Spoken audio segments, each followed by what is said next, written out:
Merci tout d'abord à Marie Daphné pour l'ensemble de son œuvre. Il faut parfois savoir rendre à César son César d'honneur.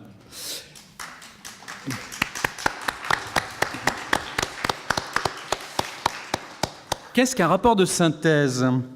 Juchons-nous sur les épaules non pas de Darwin mais de Littré pour envisager la reconstitution des éléments en un composé, la recomposition d'un corps avec ses éléments séparés par l'analyse, voire en chirurgie la réunion des bords d'une plaie ou des fragments d'un os. Nous n'irons peut-être pas jusque-là. Et en philosophie, la construction d'un système, puisque nous avons beaucoup philosophé hier et aujourd'hui. Même en tandem amical, les rédacteurs se retrouvent bien vulnérables, en tout cas moi, au seuil d'une fin de travaux, puisque c'est marqué sur le programme du colloque, fin des travaux, qui pourrait signifier circuler, il n'y a plus rien à voir. Pire encore, il n'y a pas d'entrée vulnérabilité dans le catalogue des opinions chics, le dictionnaire des idées reçues de Gustave Flaubert, ce fils et frère de médecin rouennais. Heureusement, une définition de pauvre, c'est ce qui s'en rapproche le plus. S'en occuper tient lieu de toutes les vertus, ce qui peut renvoyer à la communication de Corinne Leveloux-Texera hier. Quant aux disciplines dont les regards croisés nous ont éclairés, à côté du droit, dont on ne sait pas ce que c'est, nous dit Flaubert, elles sont mises à la même enseigne. La philosophie, on doit toujours en ricaner. L'économie mène à la fortune, c'est déjà pas mal, contrairement au droit. Et la médecine, on peut s'en moquer quand on se porte bien. Par bonheur, la sociologie et l'histoire du droit ont échappé à son sottisier. Nous partions hier à la recherche d'un concept général, ce qui, entre nous soit dit, est peut-être un peu pléonastique. Bon. Je me contenterai ici de revisiter les approches disciplinaires extrêmement fécondes, cette approche résolument pluridisciplinaire, et je crois qu'il nous a tous beaucoup apporté, et mon ami Jacques Leroy évoquera les communications plus strictement juridiques. Donc, la trinité des communications philosophiques, les deux exposés d'économie d'hier et d'aujourd'hui, et les feux convergents de la sociologie et de l'histoire du droit. Tout cela, vous vous en doutez, donne plutôt un tableau nécessairement impressionniste, un faisceau d'indices peut-être, Monsieur le Président, plus que véritablement les critères précis d'un concept. Mais finalement, c'était peut-être l'idée de départ, de partir très large. Et je crois que c'était une bonne idée. Et moi, ce qui m'a frappé, mais c'est des formations professionnelles sans doute, puisque je suis historien au départ, c'est qu'il y a des moments de la vulnérabilité et où la vulnérabilité ne signifie pas la même chose. Puisque l'intervention du président du tribunal administratif nous a déjà placé, merci, sur les pistes du prochain colloque qui aura lieu effectivement, je réfléchissais tout à l'heure, en écoutant les brillants intervenants, sur qu'est-ce qui a manqué finalement. Il faut toujours faire mieux. Bon. Qu'est-ce qui a manqué ? Peut-être d'autres disciplines encore, au risque de la dissémination. La géographie, par exemple, l'agronomie. Est-ce qu'il n'y a pas une vulnérabilité des sols aujourd'hui ? Très probablement. Bon. Or, Orléans est aujourd'hui un grand centre d'agriculture, bien sûr, et d'agronomie. L'anthropologie, sans doute. L'histoire politique et sociale. L'histoire du droit, c'est bien. L'histoire politique et sociale, c'est bien aussi. Je pense qu'aujourd'hui, on peut dire que l'histoire politique est peut-être frappée de vulnérabilité dans certaines de ses structures, dans certaines de ses familles et de ses institutions partisanes. La littérature, même si, dans le peu de temps qui m'est imparti, j'essaierai de vous en donner quelques morceaux. Les sciences de l'éducation, puisque nous avons la chance d'avoir dans cette université une école supérieure du professorat et de l'éducation. Est-ce que les élèves ou les étudiants décrocheurs ne sont pas en situation de grande vulnérabilité. Vous savez, ces étudiants qui deviennent des fantômes dès que les travaux dirigés commencent. On en connaît tous, ou plutôt, on ne les voit plus. Donc, voilà, quelques pistes. De la psychologie, probablement, même si nos collègues et amis philosophes ont apporté des éléments là-dessus. Comment mieux approcher le thème des vulnérabilités qu'avec l'auteur des maladies de l'homme normal, qui s'est attaché immédiatement à réfléchir à l'inscription des vies ordinaires et des vies précaires dans les normes et qui nous a fait voir autrement la vie sociale de l'assujettissement des gouvernés, des vulnérables, la vie selon les points de vue indisciplinés, le côté du kid de Charlie Chaplin et le côté du barbier juif, du dictateur. Alors peut-être avec pathos, mais parfois le pathos fait du bien. Et surtout quand on sort de l'invisibilité ces personnages. Généalogie des savoirs, archéologie de la défense sociale, maîtrise des usages de soi à travers la sexualité à la médecine, on voit bien que Guillaume Leblanc se situe tout à fait dans le sillage, non seulement de Pierre Rosanvallon, chez lequel il va publier, dans la collection La République des idées, mais par-delà Michel Foucault, bien sûr.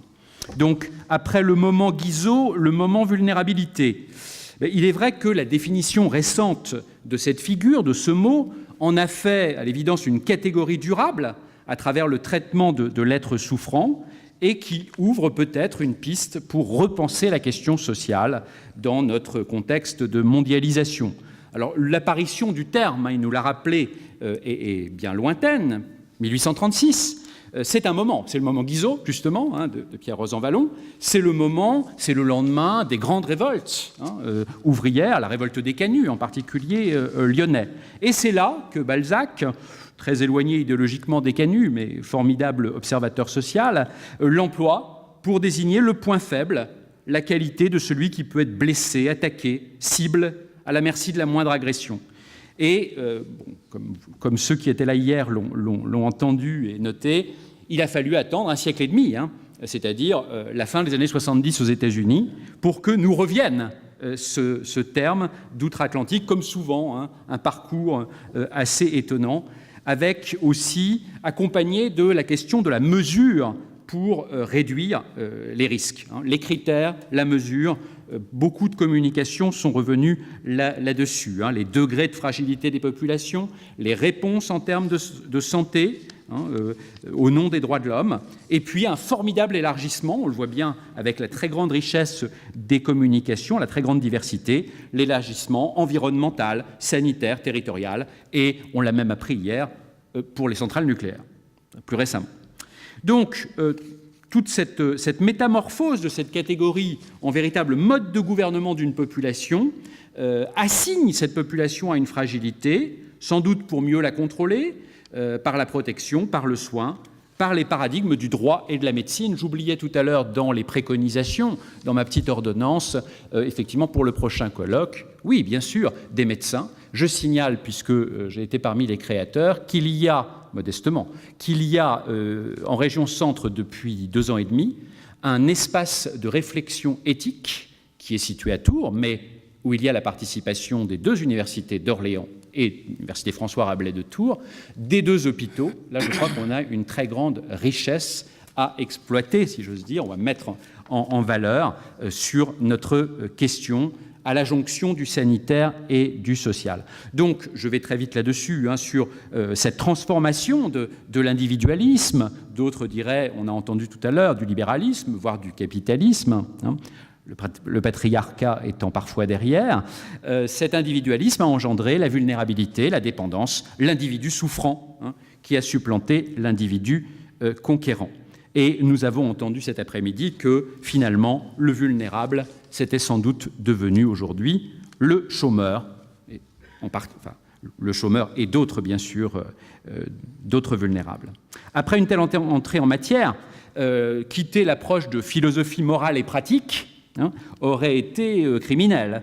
Donc, Patrick Savidan est venu la recentrer sur l'égalité.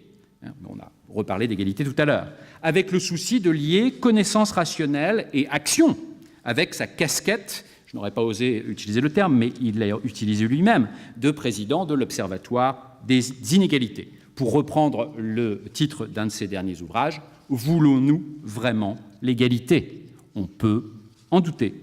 Du moins l'égalité des chances, ou bien nous résignons-nous désormais à la domination. Entre Raison publique, la revue que dirige Patrick Savidan, et Monde vécu, la collection qu'il a créée, vous voyez bien que l'interrogation ici sur la place des vulnérables est centrale. Si les inégalités se creusent, c'est parce que tout le monde ou presque aspire à la sécurité des oligarques, avait dit Patrick Sévident dans une interview à Libération. Or, j'aurais dû lui poser la question hier, cette affirmation intéressante paraît un peu en contradiction avec une partie de son exposé où il nous a dit, ce qui est vrai aussi, que les valeurs de solidarité et de fraternité n'ont sans doute jamais été autant plébiscitées par la population française, par nos concitoyens. Il y a donc une extension vertigineuse de l'utilisation sémantique des champs d'application du soin, de la dépendance, jusqu'au domaine politique, informatique, bancaire, etc. Et le pluriel, donc là, bravo encore une fois aux organisateurs, le pluriel employé dans le titre de ce colloque faisait véritablement et fait sens, avec une relation sans doute bijective entre le social et le politique, une conception procédurale de la justice sociale, héritée du Tocqueville de la démocratie en Amérique, ce souci de ne laisser personne au bord de la route de la société en mouvement, même si parfois la tentation de laisser au bord de la route M. Trump pourrait être assez forte. L'extension contemporaine du champ d'application fait que nous sommes devenus tous vulnérables, au risque d'ailleurs d'une dissémination, d'une perte de substance de ce terme. Et donc le président de l'Observatoire des inégalités l'a illustré par beaucoup d'exemples extrêmement concrets et peut-être les plus frappants, parce que nous sommes tous concernés, les écarts de comportement éthique et pratique, par exemple, des parents. Dans tout ce qui est, tout à l'heure François Prié parlait de carte judiciaire, la carte scolaire. Il y aurait beaucoup à dire aussi là-dessus, bien sûr, et sur les comportements de chacun. Et pour terminer avec cette superbe trinité philosophique, Marie Gaille, ce matin, tout à fait en convergence, a évoqué les enjeux éthiques et politiques de la médecine, du savoir médical, et en particulier en contexte hospitalier. De quelle liberté de choix, de capacité de décision dispose-t-on en situation de soigner ou en situation de soignant? Qu'est-ce qu'un bon médecin? Qu'est-ce qu'un bon patient? Quel lien établit-on? Et ces prises de décision en contexte médical permettent donc d'approcher l'effet de la prise en compte de la vulnérabilité, en particulier donc, est-ce que la vulnérabilité est un motif pour invalider la participation du patient à la décision ou, à l'inverse, une incitation à concevoir, à mettre en œuvre des dispositifs relationnels pour l'aider à assumer sa capacité. Et je passe rapidement là-dessus. Donc, comment recréer un lien entre l'équipe médicale, le patient, sans délégation totale de la décision? Et Marie Gaille nous a très bien montré, enfin très finement, et en se fondant sur des expériences concrètes, cela se sentait véritablement, que c'est pas oui ou non, c'est souvent extrêmement pragmatique dans le vécu des équipes hospitalières, avec une sorte de partage pour réassocier le patient, des décisions mixtes, l'expression, elle l'a employée, et concertées, et souvent avec l'entourage, avec la famille, puisque nous ne sommes pas des individus isolés. C'est peut-être aussi l'un des apports, évidemment, de ce colloque. Et dans le sillage de ces trois brillants exposés de philosophie, je joindrai, disons, dans cette approche, et s'il me le permet, Benoît Hérault, avec la perspective sociologique. Il était le seul, mais il a bien tenu son rang, à travers les usages sociaux du droit et de la protection des personnes vulnérables. Comment protéger, comment rendre capable. Donc, il nous a bien montré, là, la césure, quel est le moment en la vulnérabilité pour le sociologue. Il n'y a pas de surprise, c'est 1968, bien sûr, l'attente de démocratisation des formes de protection, que chaque malade reçoive sa dose de capacité selon le doyen Carbonnier, dont la mémoire est associée à cet amphithéâtre et à l'inauguration de cette reproduction du tableau représentant Potier. Sur le terrain de l'économie et des marchés, donc nous avons eu l'intervention hier de Jean-Paul Paulin et celle aujourd'hui de Rémi Basillier, très complémentaires, puisque Jean-Paul Paulin nous a déplacés, si j'ose dire, j'allais dire par le canal des imperfections des marchés, mais canal rime avec scandale et passe droit avec Panama, très loin a priori de la notion d'intérêt général et de tout optimum, excepté l'optimisation fiscale. Spécialiste des régulations bancaires, pour une après-crise des dettes et des monnaies, Jean-Paul Paulin donc, nous a invités à entrer dans le cercle des économistes avertis, mais en nous soulignant bien que la vulnérabilité ne fait pas partie du vocabulaire des économistes, en dehors de ce qu'a évoqué bien sûr aujourd'hui Rémi Basillier, c'est-à-dire l'économie essentiellement du développement, que l'économiste était plutôt familier avec d'autres termes, d'autres concepts, l'instabilité, le défaut de coordination, les défauts en particulier à corriger dans les jeux des marchés, l'asymétrie d'information, les situations monopolistiques, les externalités. Mais Jean-Paul Paulin a bien précisé que cette conception très orthodoxe était trop réductrice, puisque un individu, même l'homo economicus, ne peut pas se limiter simplement à ce type de comportement. Il a des besoins éthiques et les inégalités, on le sait, sont aujourd'hui un véritable problème pour l'efficience économique. Il y a eu beaucoup de travaux, y compris récents, qui montrent les inconvénients, même en dehors de tout aspect moral, de trop fortes inégalités sociales. J'accélère, je vous rassure. Là aussi, par rapport au moment et à la mémoire, j'ai noté les institutions ont une mémoire, contrairement au marché. Et les solutions non coopératives sont moins bonnes, on le sait. Donc, des engagements pérennes sur la longue durée, et là l'historien connecte, si j'ose dire, en capital humain, ne sont pas possibles uniquement par le jeu du marché.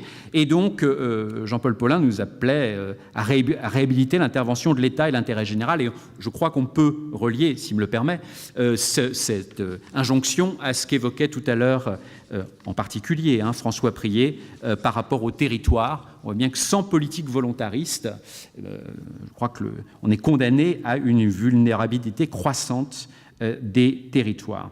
Et donc Rémi Basillier, économiste en développement, qui travaille au sein du Léo sur le travail, grand oublié du développement durable, sur la responsabilité sociale. Il a terminé son intervention là-dessus, la responsabilité sociale des entreprises et environnementale des entreprises, sur les normes, sur les migrations, sur les délocalisations, les deux sont liés, sur les inégalités, nous a bien montré donc les différentes faces de cette vulnérabilité, et il m'excusera d'aller assez vite là-dessus, face au risque de pauvreté, dans l'emploi, la précarisation hors de l'emploi, et puis dans l'emploi, ce qu'il a rappelé sur les conditions d'un travail non décent, et puis face au choc climatique.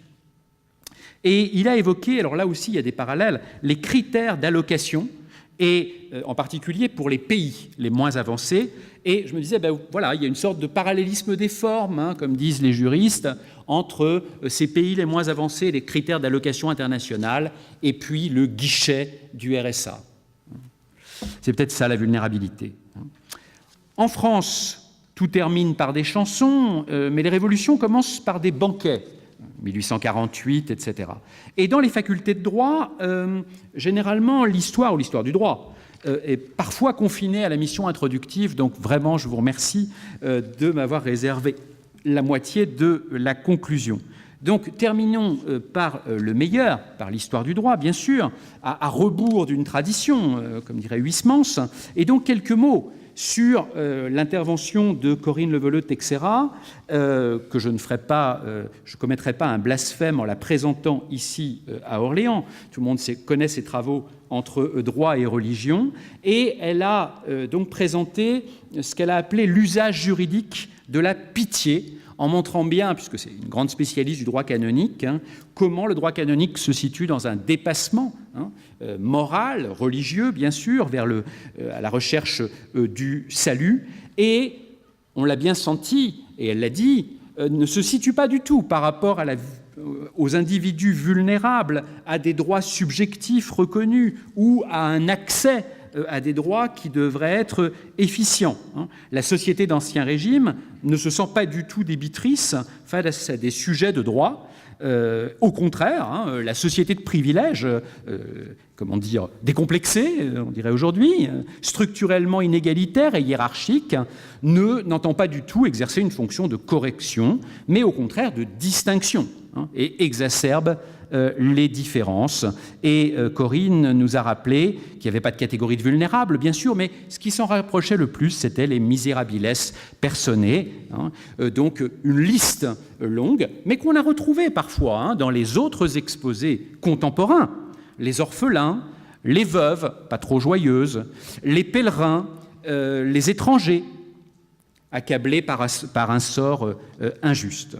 Et puis des dispositifs spécifiques, bien sûr, du droit canonique, l'accès à une justice canonique efficace et extrêmement sophistiquée pour l'époque, et complété par le dispositif de la paix de Dieu, donc la protection de tous les désarmés. Alors le terme, évidemment, ne nous parle plus tellement, mais finalement, les conventions de La Haye et de Genève, qu'est-ce que c'est sinon cela, ce sont, quand on parle aujourd'hui du centenaire de la Grande Guerre et des sorts réservés aux civils et aux prisonniers de guerre, c'est ce que la paix de Dieu appelait les désarmés.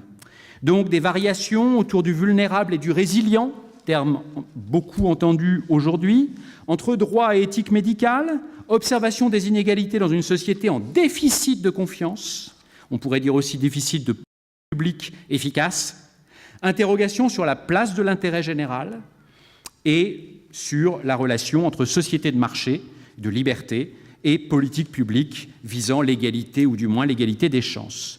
Avec l'injonction faite aujourd'hui aux vulnérables de réagir, de retrouver la capacité, ne sommes-nous pas revenus finalement à la distinction entre les bons pauvres, qui méritent d'être secourus, et les mendiants de profession sans aveu, à enfermer et à punir?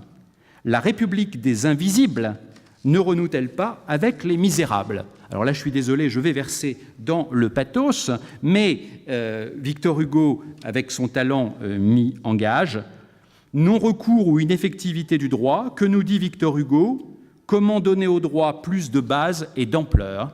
Comment faire ici-bas décroître la douleur, la faim, le dur labeur, le mal et la misère? Et dans les contemplations, encore plus connues, en témoin précaire, il éclaire le lien entre droit, justice, vulnérabilité et excuse de nécessité. Un homme s'est fait riche en vendant à faux poids, la loi le fait jurer. L'hiver, dans les temps froids, un pauvre a pris un pain pour nourrir sa famille. Regardez cette salle où le peuple fourmille, le riche y vient juger ce pauvre. Écoutez bien, c'est juste, puisque l'un a tout et l'autre rien. Ce juge, ce marchand fâché de perdre une heure, jette un regard distrait sur cet homme qui pleure, l'envoie au bagne et part pour sa maison des champs. 100 ans après une guerre marquée par la vulnérabilité particulière des civils, des femmes, des prisonniers de guerre, mais aussi par les progrès de la médecine, la chirurgie faciale, je laisserai le dernier mot de ma partie à Apollinaire, naturalisé français, mort pour la France en 1918, qui, dans son poème, l'un de ses derniers, La Jeune Rousse, parle ainsi du sens de la vie. Nous voulons explorer la bonté, contrée énorme où tout se tait. Je vous remercie.